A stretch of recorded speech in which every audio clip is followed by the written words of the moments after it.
VP পদে কোন দলের প্রার্থী বিজয়ী হবে এই ব্যাপারে সার্ভেতে অংশগ্রহণকারীদের পারসেপশন ছিল ছাত্র শিবির 49%, স্বতন্ত্র 10%, ছাত্রদল 2.3%, ছাত্র অধিকার পরিষদ 1%, অন্যান্য 0.9% এবং মতামত নেই 36%।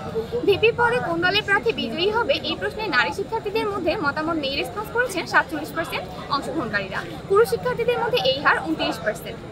জিএস পদে কোন দলের প্রার্থী বিজয়ী হবে এই ব্যাপারে সার্ভেতে অংশগ্রহণকারীর পারসেপশন ছিল ছাত্র শিবির 31%, স্বতন্ত্র 20%, ছাত্রদল 2.6%, ছাত্র অধিকার পরিষদ 1.9%, অন্যান্য 2% এবং মতামত নেই 41%।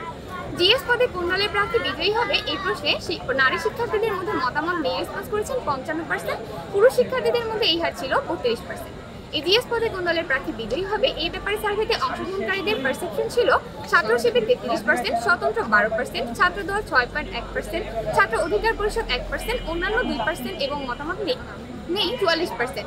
এজিএস পদে কোন দলের প্রার্থী বিজয়ী হবে এই প্রশ্নে নারী শিক্ষার্থীদের মধ্যে মতামত নেই রেসপন্স করেছিলেন 57% এবং পুরুষ শিক্ষার্থীদের মধ্যে হার ছিল 35%।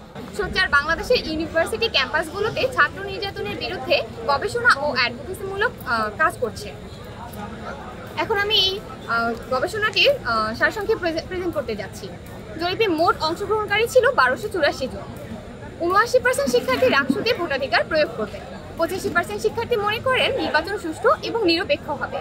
40% শিক্ষার্থীর পছন্দ এমন প্যানেল যেখানে রাজনৈতিক দল ও স্বতন্ত্র অ্যাক্টিভিটিসদের সমন্বয় রয়েছে। প্যানেল নয়, যোগ্য প্রার্থীদেরকে ভোট দেবেন 82% ভোটার। 78% শিক্ষার্থী বলেছেন ভোটদানের ক্ষেত্রে প্রার্থীর জেন্ডার বিবেচ্য নয়। নেতা হওয়ার জন্য ব্যক্তিত্ব সম্পন্ন হওয়া জরুরি বলে মত দিয়েছেন 52.6% অংশগ্রহণকারী। 56% ভোটাররা প্রাধান্য দেবেন যেই প্রার্থীরা ব্যক্তি জীবনে একই সাথে একাডেমিক্যালি এবং অ্যাক্টিভিজমে ভালো সমন্বয় করতে পারেন। 21% শিক্ষার্থী নিজে শারীরিক বা মানসিকভাবে ক্যাম্পাসে নির্যাতিত হয়েছেন বলে প্রকাশ করেছেন। 43% শিক্ষার্থী অন্যকে নির্যাতিত হতে দেখেছেন। 54% শিক্ষার্থী মনে করেন রাকসুর নির্বাচিত প্রতিনিধিরা ক্যাম্পাসকে নির্যাতন মুক্ত করতে পারবেন।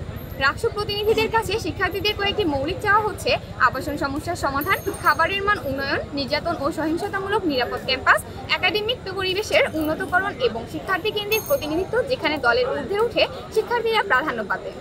ভোট দেওয়ার ক্ষেত্রে যে বৈশিষ্ট্যগুলোকে প্রাধান্য দেওয়া হবে সেগুলো হচ্ছে ব্যক্তিত্ব সম্পন্ন হওয়া, সততা, ভালো সংগঠক, ধার্মিক, গুড সেন্স অফ হিউমার, প্রগতিশীল, ভালো শিক্ষার্থী, ভালো বক্তা এবং জুলাই আন্দোলনে ভূমিকা রয়েছে এমন।